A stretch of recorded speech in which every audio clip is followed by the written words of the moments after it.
ভাঙড়ে তৃণমূলের দ্বন্দ্ব, আরাবুলকে প্রাণনাশের হুমকি। ভাঙড় ডিভিশনের ডেপুটি কমিশনার অফিসে অভিযোগ তৃণমূল নেতা আহসান মোল্লার বিরুদ্ধে। চারিদিক কমপ্লেন করছে যাতে একটা সিকিউরিটি পায়, এই কারণে আমি ইতিমধ্যে থানাকে জানিয়েছি, আমি ডিসিকে জানিয়েছি, দলকে জানিয়েছি। এখনো বলছি, আমি যেটা বলেছি ঠিক বলেছি।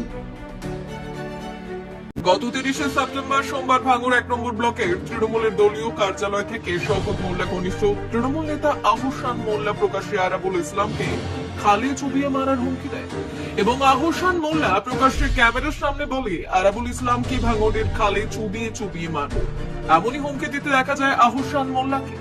সেই ঘটনার পরিপ্রেক্ষিতে কলকাতা পুলিশের ভাঙড় ডিভিশনের ডিসি অফিসে মেইল করে অভিযোগ করলেন আরাবুল ইসলাম। উপযুক্ত বিচারের দাবিতে অভিযোগ করলেন আরাবুল ইসলাম। তবে এই বিষয়ে আহসান মোল্লা বললেন যে আরাবুল ইসলাম বিধায়ক শওকত মোল্লাকে হারমাত বলে এবং 10 মিনিটের মধ্যে কেউ ফাঁকায় বেরোতে পারবে না বলে হুমকি দেয় আরাবুল। তারপর আরাবুলকে আমি হুমকি দিয়েছি, তাই আরাবুল অভিযোগ করেছে ঠিক আছে, প্রশাসন তদন্ত করবে, কিন্তু আমি হুমকি দিয়েছি ঠিক করেছি। ইতিমধ্যে থানাকে জানিয়েছি, আমি ডিসিকে জানিয়েছি, দলকে জানিয়েছি।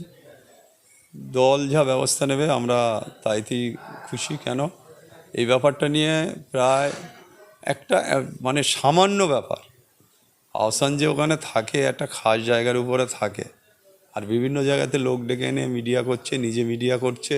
ওর বোঝা উচিত যে আরাবুলের পিছনে একটা সময় আমার পিছন ছাড়তো না, সেই লোকটা বলছে যে আরাবুলকে খালে চুবিয়ে মারব। এই যে অবাস্তব কথা, এই অবাস্তব কথা তো আমিও বলতে পারি, কিন্তু আমি সেসব বলবো না। আমি আবার বলছি যে আমি দলকে জানিয়েছি, প্রশাসনকে জানিয়েছি, তাদের প্রতি আমার আস্থা আছে, তারা যে ব্যবস্থা নেবে আমি সেটা।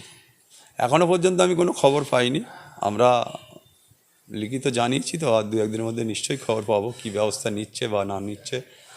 আমরা দলকে বলেছি, দলও ব্যবস্থা নেওয়ার চিন্তাভাবনা আছে, সেটা আমি 2-1 দিনের মধ্যে জানতে পারব। দেখুন, ও তো নিজে ঘর থেকে একা বাড়তে পারে না, যেভাবে তোলা তুলে রেখেছে পাবলিক করে কি করবে ও নিজেই জানে, যার জন্যই চারিদিক কমপ্লেন করছে যাতে একটা সিকিউরিটি পায়, এই কারণে। আর একটা কথা আপনারা শুনুন, আমার বাবা ছিল দলিল লেখক সরকারি, আমি নিজে সরকারি, আমি দলিল লেখক।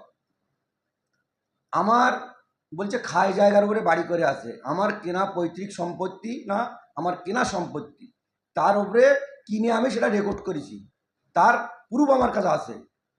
এবং আমি এই ভূমি দপ্তরের কর্মদক্ষ হওয়ার পরে আমি জানতে পেরেছি তার প্রুফ আছে, খাদিজার বাড়ির পাশে ও নিজে খায় জমি ঘিরে রেখেছে।